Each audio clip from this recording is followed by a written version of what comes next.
The car's tires crunched over loose gravel as it rolled into the long, sun-bleached driveway. A towering field of corn flanked both sides of the path, dry stalks brushing the wind like skeletal fingers. The sky was a heavy gray, neither stormy nor calm, just off, like the world itself was holding its breath. Sophia Reyes sat in the passenger seat, her camera bag in her lap, eyes fixed on the farmhouse ahead. White paint peeled from its slanted frame like dead skin. A satellite dish hung limply from the roof, rusted and cracked. The house was exactly what she'd expected. Old, isolated, and full of character. Perfect for their documentary. I give it 2 days before Liam finds a haunted doll in the basement, Jess muttered from the back seat, kicking the door open as the car stopped. 3 days, Maya corrected, already filming with her phone. He'll pretend to be scared at first, then try to sell it on eBay. You say that like it's a bad thing, Liam replied as he jumped out of the driver's seat and stretched. We are broke film students, remember? Eli emerged last, bleary-eyed and rubbing his temple. Something about this place gives me a headache already. They were 5 in total, college students chasing a ghost story for their senior project. Urban legends and psychological hauntings. Ohio's forgotten myths. Rural tape folklore.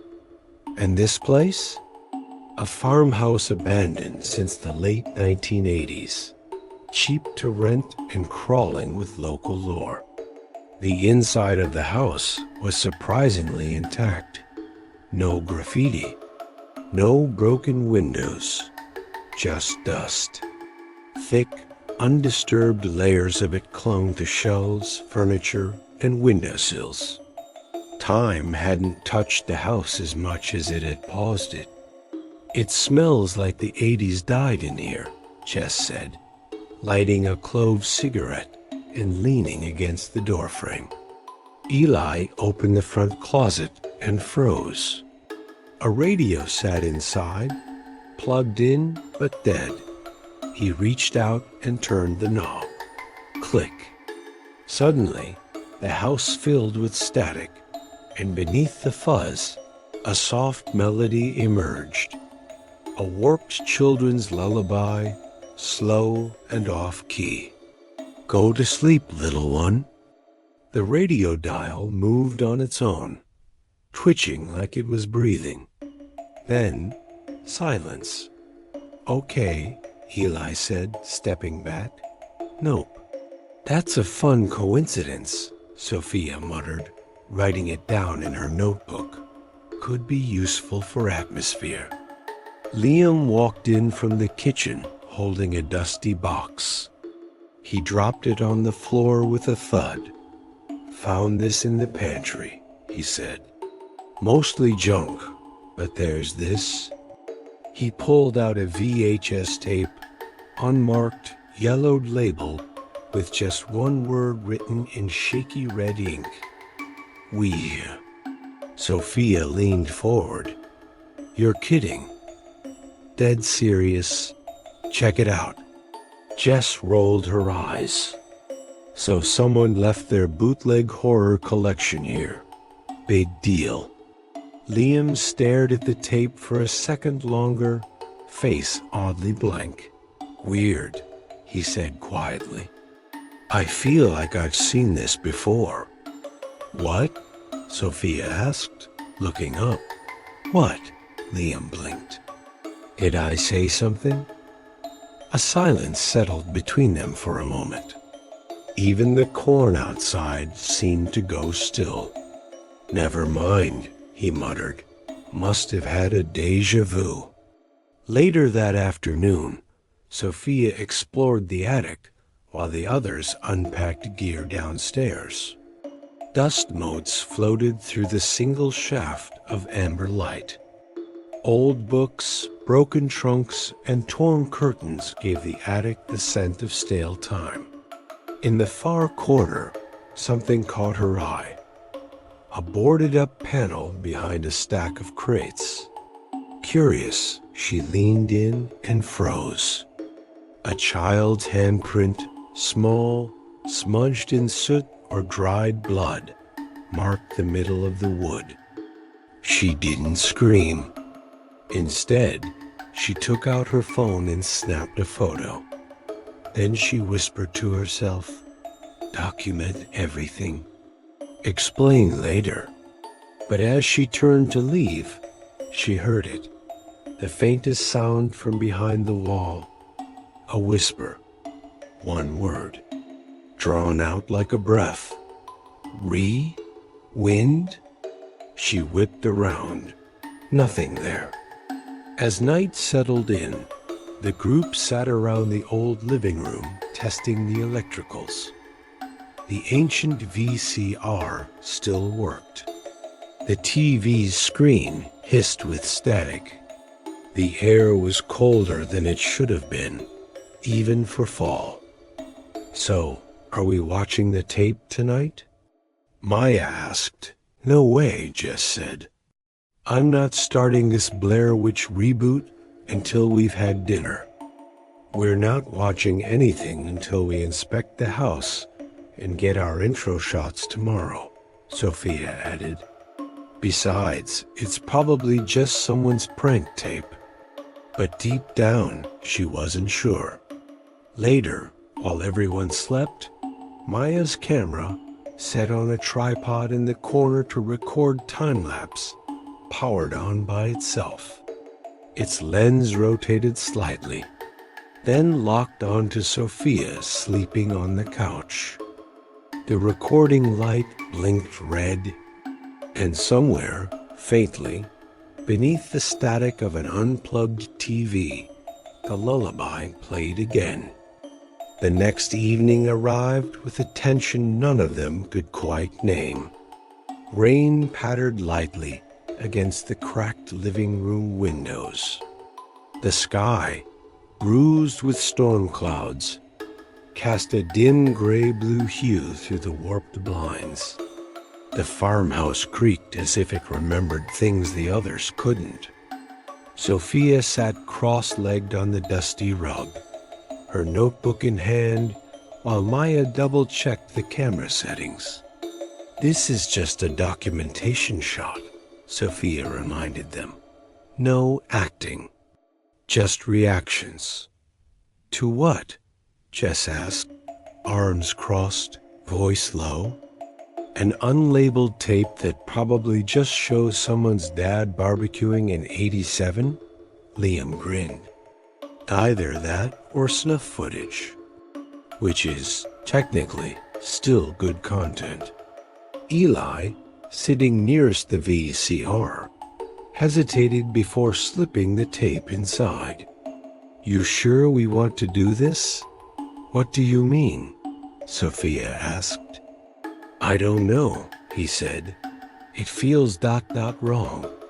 The tape slid in with a mechanical click.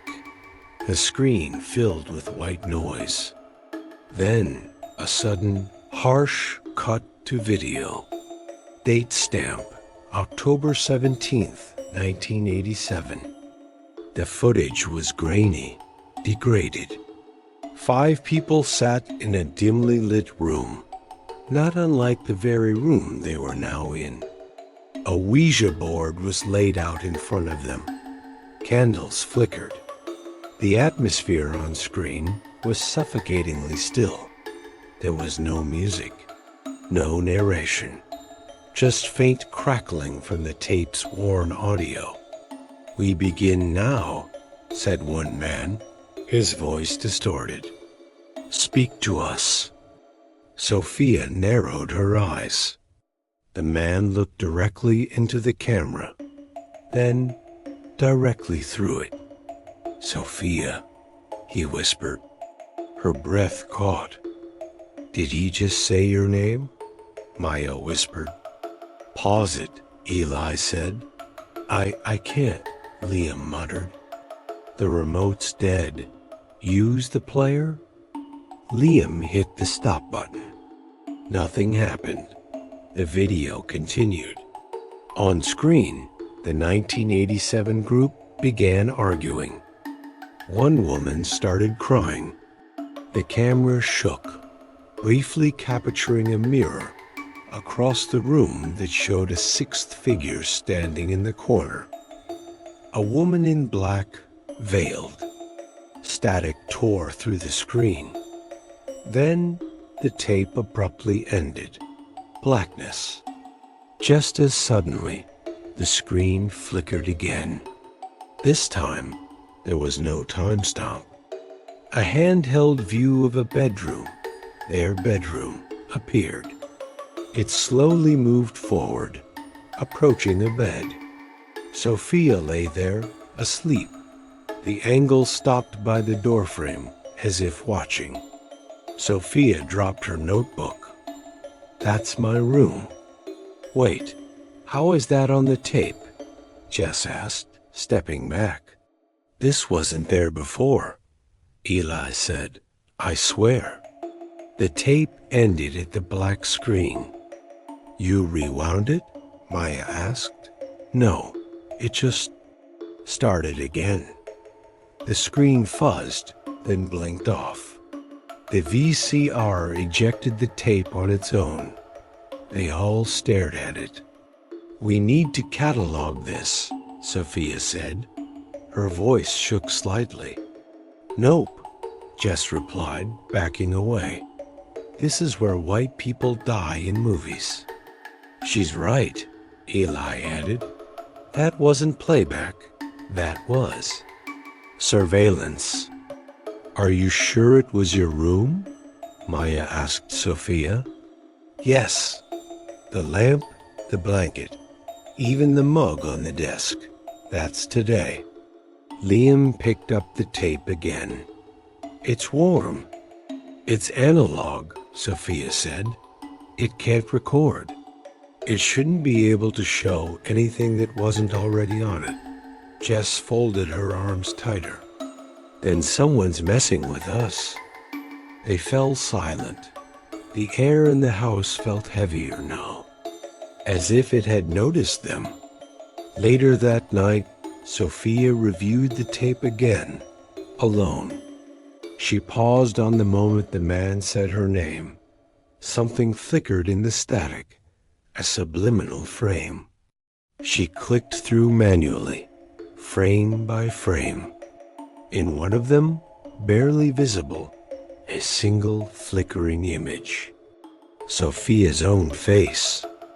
Eyes open, expression blank, staring directly into the camera. She slammed her laptop shut.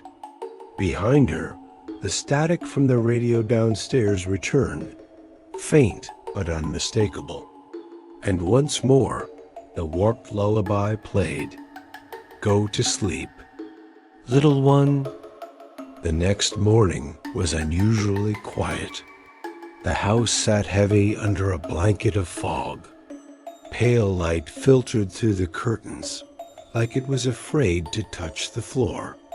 The kitchen smelled faintly of burnt plastic, though nothing had been cooked. Sophia stood at the counter, staring into her mug of black coffee, replaying the footage from the night before in her mind. That scene, her asleep, the camera's viewpoint, haunted her.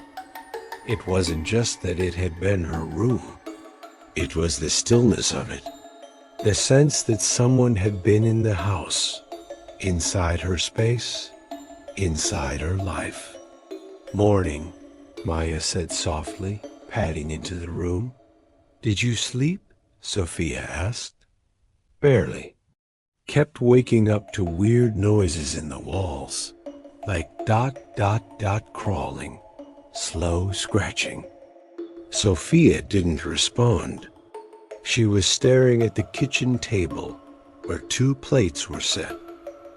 Maya noticed too. Wait, Who's that for? I don't know, Sophia said. I just found them here. Suddenly, footsteps on the stairs. Eli walked in, hair tousled, hoodie hanging off his shoulder. Damn, he muttered, rubbing his eyes. What time is it? Where the hell have you been? Maya snapped. What do you mean? You weren't in your room. We looked. Your bed was still made. We thought you left. I didn't. I was just sleeping. I had this dream I was walking through the cornfield, following something. Sophia stared. Then how did your door lock from the outside? Eli blinked. What? Maya went pale. Wait, that's true. It was locked. We thought you locked it and left. Eli rolled up his sleeve. Okay, now this is just messed up. Across his forearm was a raw red burn mark. Not a cut, not a scratch. A precise shape, the rewind symbol.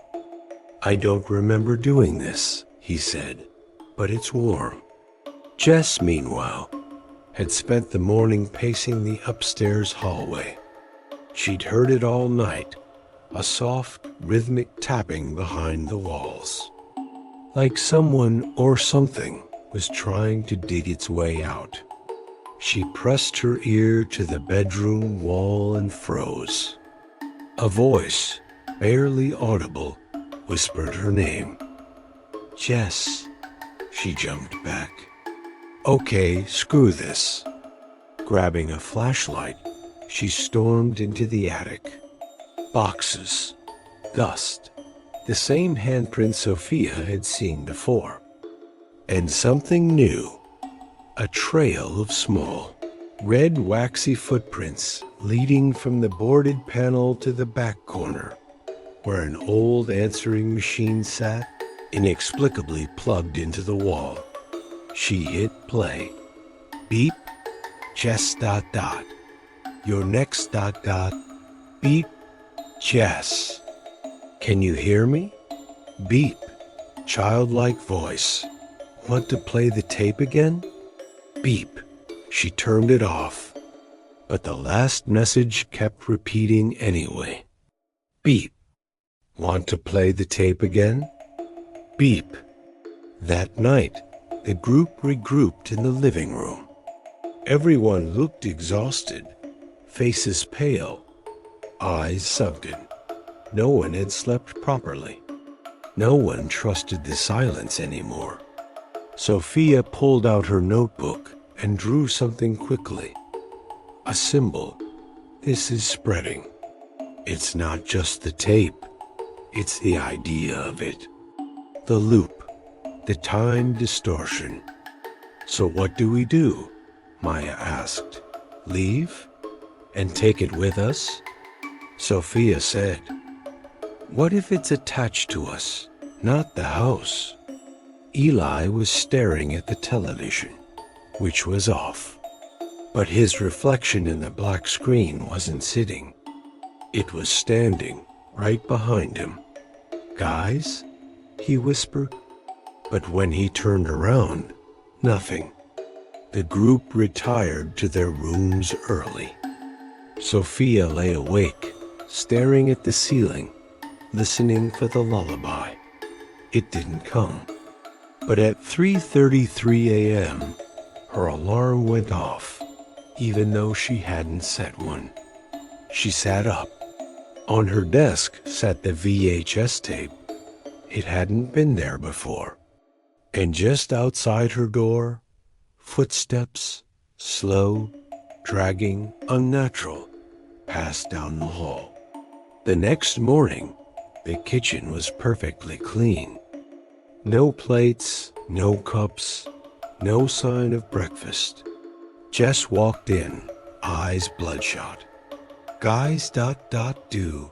You remember what we did yesterday? They all went quiet, because none of them were entirely sure. The house was no longer quiet. It breathed. Every wall creaked as if whispering behind their backs.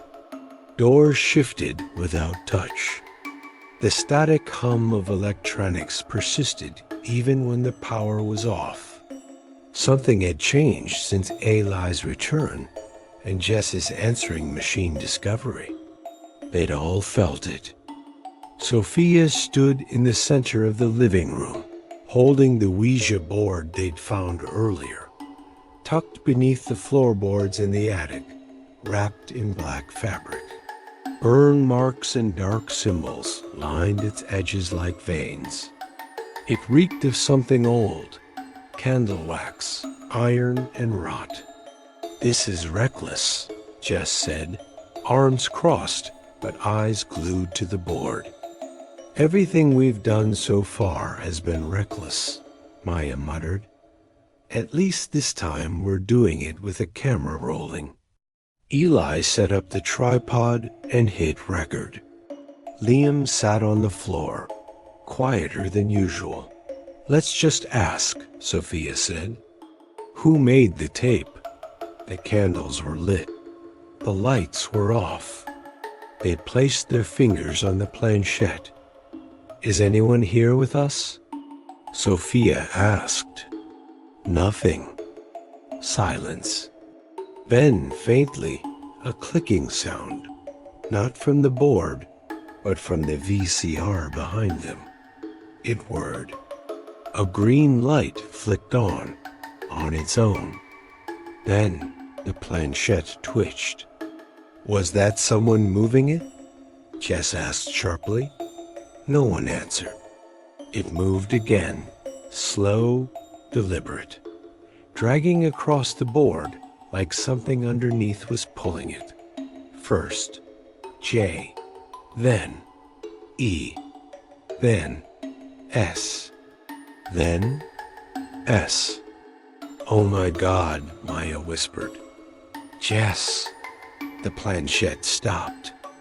The candles went out. Total darkness. Then Jess screamed. Sophia scrambled for her flashlight.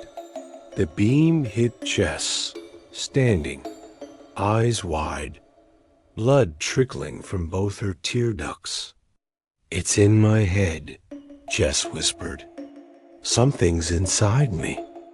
The blood wasn't dripping. It was seeping, slow and steady, as if leaking from something deeper than vessels. Her hands trembled violently. "It said my name," Jess said. "Before I heard it.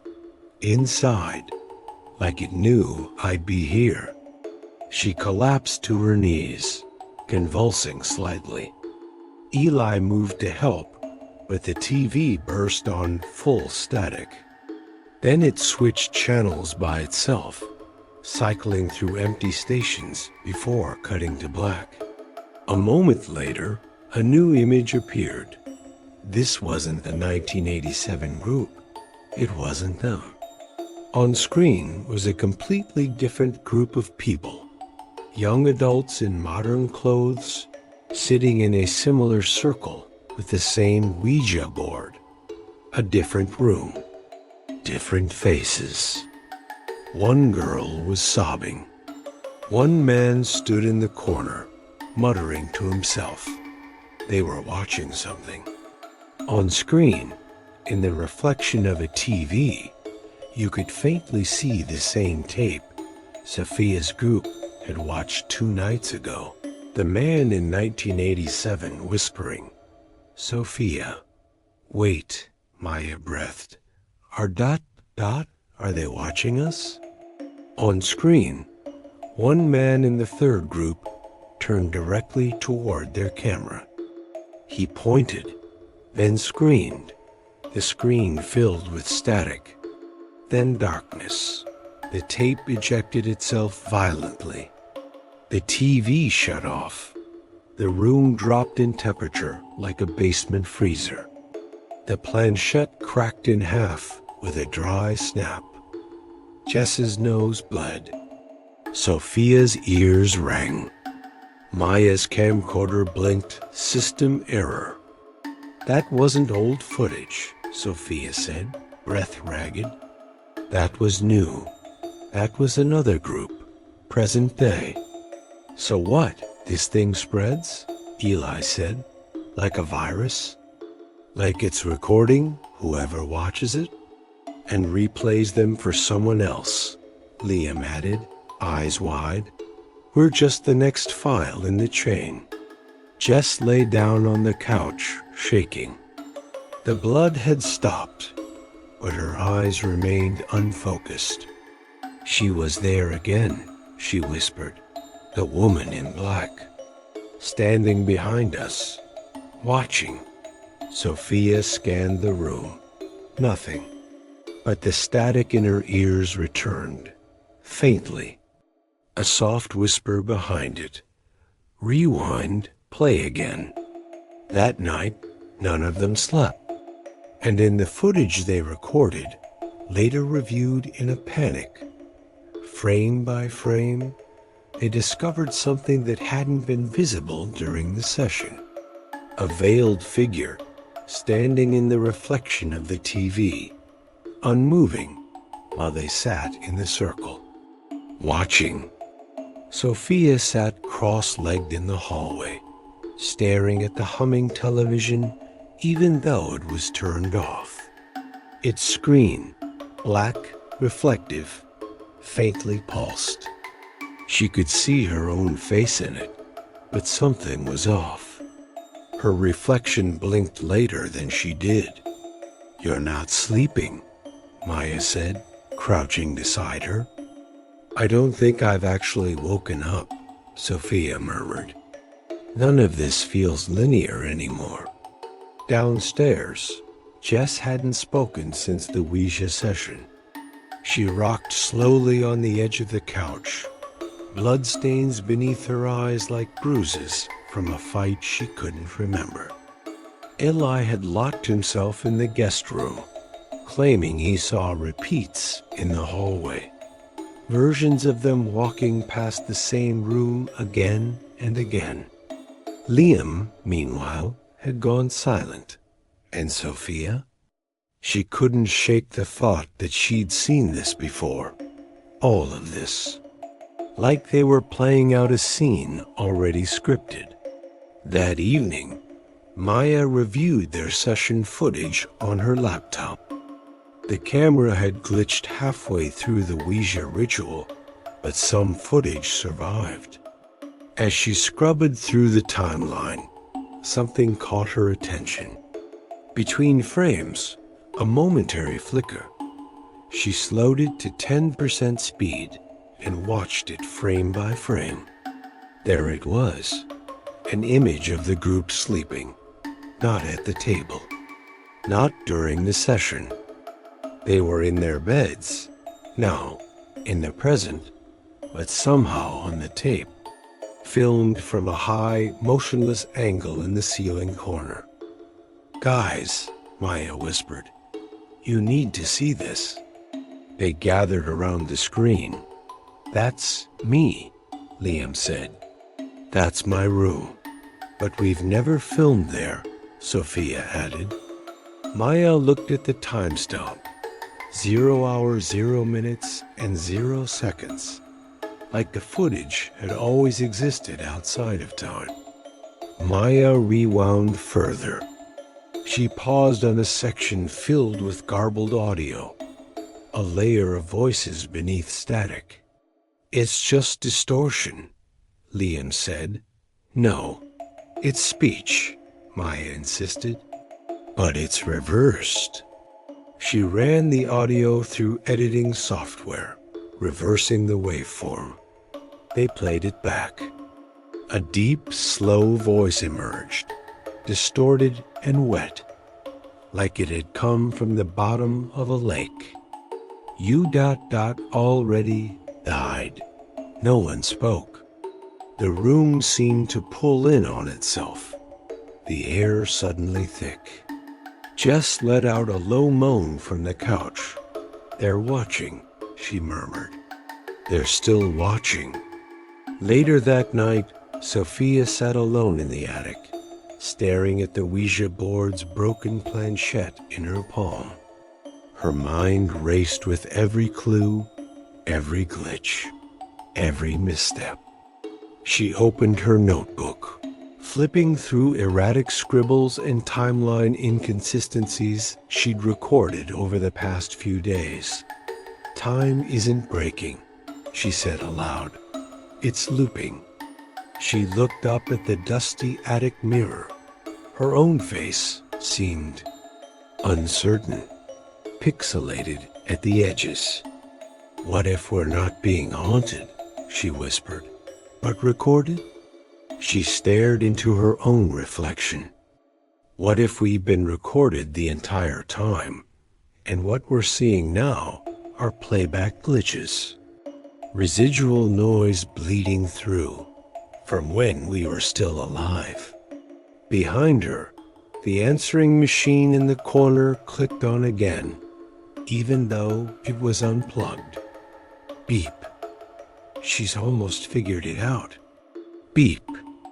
Downstairs, Liam began tearing posters from the walls, muttering that the house was reshooting them.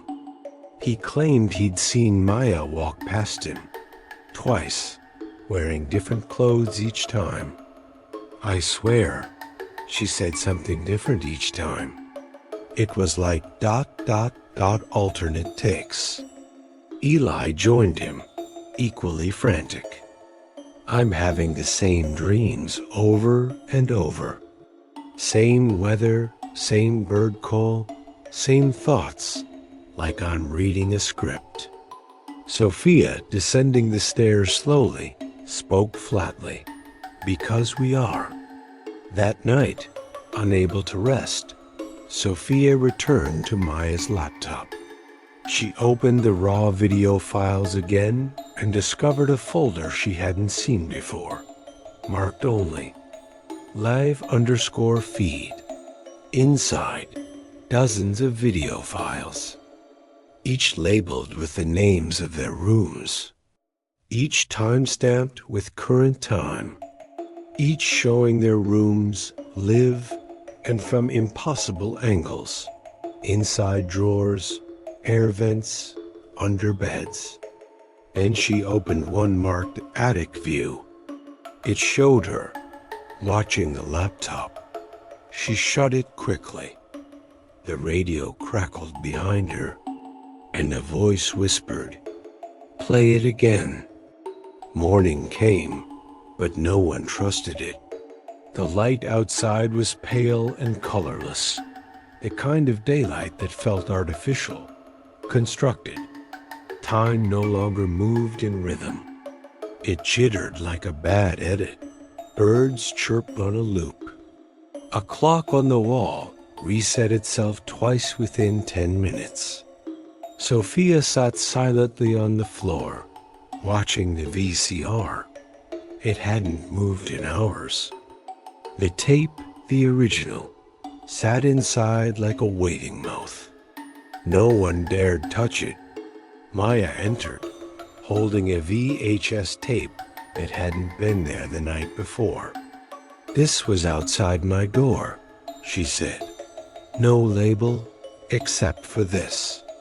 Scrawled in faint pencil on the edge was a single phrase, "Play me." They gathered around. No one spoke as Maya inserted the tape. For a long moment, nothing. Then, static. Then, a video feed, shaky, handheld, night vision. First person, breathing audible behind the camera. The perspective moved down the farmhouse hallway, slowly, then turned into one of their rooms. Eli's room. There he was, sleeping, unaware. "Is that from last night?" Eli whispered. The footage continued. The camera backed out of the room, moved down the hall again. Next, Maya's room. Then Liam's. Each room, each person, all captured in first person, from the point of view of someone inside the house, filming them as they slept. "This isn't surveillance," Sophia said. "It's something watching us in real time." The footage ended at the attic. The screen faded to black. And then another voice, distorted, digital, beneath the static. "Keep playing." The tape ejected itself. That afternoon, Jess collapsed in the living room. No warning, no sound. She was standing one moment, and the next on the floor, her limbs twisted, eyes open but vacant. Blood dripped slowly from her nose, her mouth, her ears. "She's not breathing," Maya said, panic creeping into her voice. Asterisk, "she's not breathing." Eli moved to help, trying CPR. Sophia stood frozen. "This is my fault," she whispered. "I triggered this." The theory, what if dying is part of the playback loop? Then Jess gasped, sat up violently. Everyone jumped back. "How long was I gone?" she asked. But it wasn't her voice. It was deeper, tainted by static, hollow, like it had traveled through layers of worn tape. Her eyes flicked from person to person. Not recognition, scanning. "Jess," Liam said quietly. She smiled faintly. "She's not home right now." Then, slowly, she blinked, and her normal expression returned. "What just happened?" she asked, voice trembling. That night, Sophia sat alone again, scribbling notes that made less and less sense. Her handwriting was jittery, looped like bad signal. "This isn't haunting. This is formatting," she whispered to herself. "The tape isn't just recording us, it's replacing us, copying us over something else." She opened her notebook. A page had changed, replaced by a printed image she never inserted. A still from the footage, but it wasn't one of them. It was someone new, a girl, pale and wide-eyed, watching their group on a screen. "Another viewer," Sophia said. "We're someone else's tape now." That night, they tried to rest. Sophia lay in her room, staring at the ceiling, which now seemed slightly off-center, as though the geometry had been stretched. Her alarm clock blinked, 3:33, and then it reversed, 3:32, 3:31. All around the house, things rewound. A shattered glass reassembled on the floor. A flickering candle relit itself. A laugh echoed backward in the hallway. Then silence. Sophia stood and opened her door. At the other end of the hall stood Jess, staring, smiling. Morning broke in reverse. Sophia, Maya, Eli, and Liam sat around the small dining table in silence. A shattered plate lay on the floor where Liam had dropped it earlier during an argument. Then, right in front of them, it unshattered. Pieces slid backward across the linoleum, reattaching themselves mid-air with unnatural precision. The plate rose. It hovered. It landed on the table. Perfect, untouched. Did anyone else just see that? Maya asked, breath caught in her throat. "Yes," Sophia whispered. "And it means we're not in real time anymore. Not really." Eli clutched his temples. "I saw that moment already. Before it happened, I remembered it breaking before it ever hit the floor. The tape's not just watching us, Sophia said. "It's playing us." That night, Jess began to change. She barely ate. She spoke in clipped phrases. Sometimes she mouthed words no one else said. Sophia caught her standing in the hallway, speaking into a mirror. The words were in reverse. Wonk Revan Yui did YHW. Jess turned slowly. "I don't sleep anymore," she said. "They're using my dreams for edits." Sophia backed away. "Who is they?" Jess smiled, the same hollow grin from the footage, and walked off without answering. Later, Maya discovered something odd while organizing digital backups on her laptop. A session recording, the Ouija ritual from 2 nights ago, had auto-labeled itself. Session_1987_alt1. She opened it. The room looked the same. Candles, VHS distortion. Everyone was seated. Everyone except one person. Sophia. She wasn't in the frame. No outline, no shadow. Not even her voice. "Where am I?" Sophia whispered. "I was there," Maya said. "I remember you sitting across from me." They checked other camera angles. Still, no Sophia. Eli turned pale. "You're not on any of the footage. Not just this. You're missing from every time-stamped playback since the tape was found." Sophia stormed into the attic, mind spinning. The old mirror stood in the corner, the one that always seemed to shimmer slightly, even in darkness. She stared at it.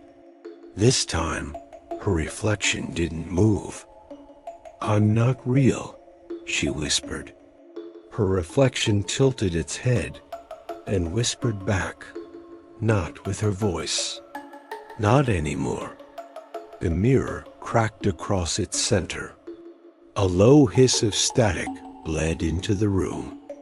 Behind her, the VHS camera, the ancient one from the 1987 box, whirred to life. It began recording. Red light blinking. She turned and saw herself through the lens, but the mirror version of herself. Her reflection smiled. Back downstairs, Jess began convulsing violently. Her eyes rolled back. The lights flickered and the walls trembled as if vibrating with invisible sound. "Jess!" Maya shouted, rushing forward. Jess sat upright, spoke clearly, but it wasn't her voice. A chorus of layered tones emerged from her throat. "You are footage now." Sophia entered just in time to hear it. Jess turned toward her. Barak was summoned to record memory, to preserve. But memory is not enough. Now it plays. Eli backed away. "Barak." That name's in the old research clippings. The Cold War psychic experiments. Playback resonance theory. Jess laughed, a corrupted, static-filled noise. Every viewer becomes the viewed. Every subject ... an echo. The lights exploded. Jess fell to the floor. They helped Jess into bed, comatose but breathing. Sophia walked outside, trembling. The cornfield swayed gently under the night sky, but the stars above flickered, like pixels failing. She looked at her hand. For a moment, just a moment, it glitched, flickered, out of phase. "I'm not supposed to be here," she whispered. The truth struck her cold. What if she wasn't real at all? What if she was the footage? Inside the house, Maya reopened the camera files one last time. She found a new clip, unnamed, no timestamp. She played it, a first-person view, walking through the cornfield, stopping, turning slowly toward the farmhouse. The figure on screen stepped closer to the front door. Inside, through the window, they could see Sophia, watching the screen, watching herself. A whisper on the tape ended the clip. She remembers now. The house was silent, a silence that no longer felt peaceful but hollow, as if the place had been emptied out. Jess lay motionless upstairs, her breathing shallow. Maya slept in shifts, guarded and glassy-eyed. Eli hadn't spoken in hours, just sat by the VCR, watching the same 5 seconds of static again and again. Sophia stood in the attic, beneath the broken mirror, surrounded by layers of reality that no longer aligned. She had stopped asking what was real. Now, she was asking what was left. While sorting through the original VHS box again, now cracked and damp from age, Sophia found something she hadn't noticed before. A second layer in the bottom, beneath rotting insulation. Inside, a single unlabeled black tape, dustless, pristine. Taped to it, a faded note. For her. She didn't question it. She brought it downstairs.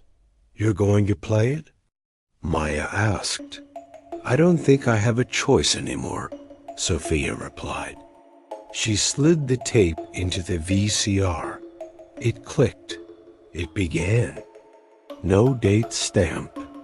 Just footage, grainy VHS quality, of a 1987 group.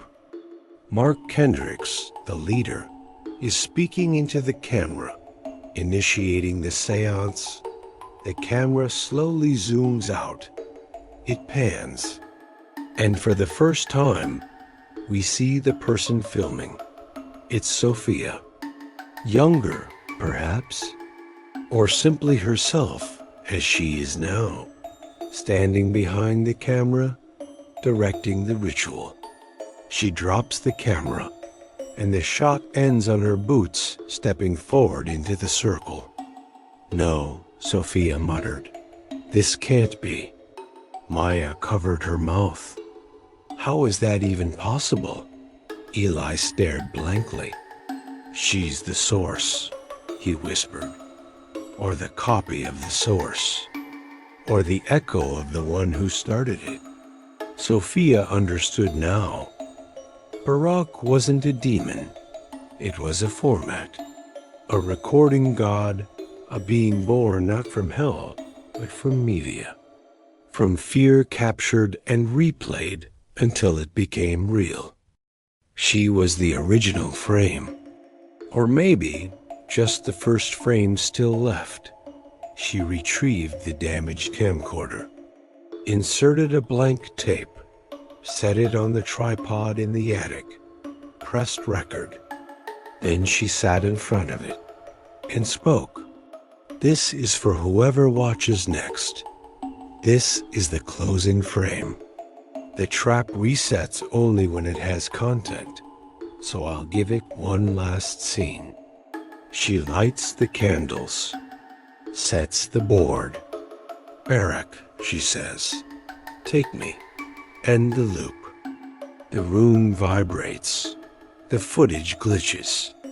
Her reflection watches from every wall. She begins to bleed from the eyes. She smiles and whispers, "Cut." The tape ends. The house is empty now. Police reports will mention power surges and unexplained equipment damage. Sophia's body will never be found. Only a still recording VHS camcorder and a scorched Ouija board surrounded by static symbols. The others leave, changed, broken, but breathing. The VCR is left behind. Time moves forward. Black screen.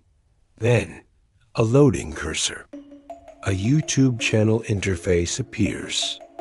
Video title: Ouija tape. Found footage recovered and enhanced 108 OP. Uploader: user 19387. Below it, 312,000 views. Thousands of comments. This feels too real.